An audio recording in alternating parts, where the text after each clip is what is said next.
Ja, we hebben geen pasje ontvangen, geen informatie ontvangen. Wij wisten helemaal van niks. Nee? En Ja, maar ik bedoel, ik heb u niet eerder aan de telefoon gehad, dus u valt mij nou voor mijn gevoel een beetje aan, terwijl ik gewoon nergens van weet. nou, ik val u niet aan, maar u moet ook begrijpen dat de frustraties hoog oplopen bij de klanten.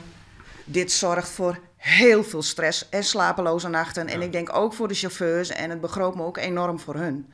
Barry en Ingrid uit Vervet binnen beide klanten met het WMO-vervier. Maar vinden het heel dreig om afspraken te maken met Jo Binder. Ze worden er gemietig van. Ze binnen die enigste net, want ook buurvrouw Els Zwijnenberg is kritisch. Ik heb er nog geen goed woord voor over. Nee, en ik vind het sneu voor de meisjes die bij Jo Binder aan de telefoon zitten, want die kunnen er niks aan doen. En de chauffeurs ook niet. En die krijgen ook van alle kanten de wind van voren uiteraard. Want die kom je het eerste tegen. De Verweters hebben nog geen klantenpas van Jo Binder. En zonder klantenpas is het telefonisch boeken van een rit dreig. Maar er is ook goed nijs. Het leerlingenvervier van Jo Binder, liek als nijskwallen de Wingert in Damwoord, rint beter als Vliene Wieken. De band kom ik hield niet meer op tiert op squallen. In het begin was het een puinhoop. Dacht ik van, nou, ik weet niet wat voor zootje dat dit is. Maar het gaat nu beter. Ik heb nu ook de kinderen in het bakje.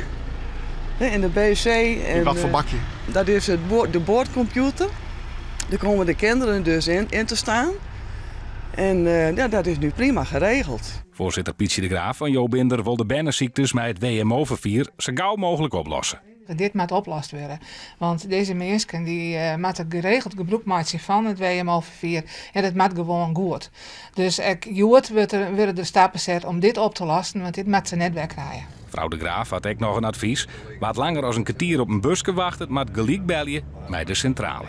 Er kan onderwijs wat gebeurd wezen, dat het nog langer doorheen gaat. Dus een kwartier, dan mag je bellen, maar een hele uur, dan moet je bellen.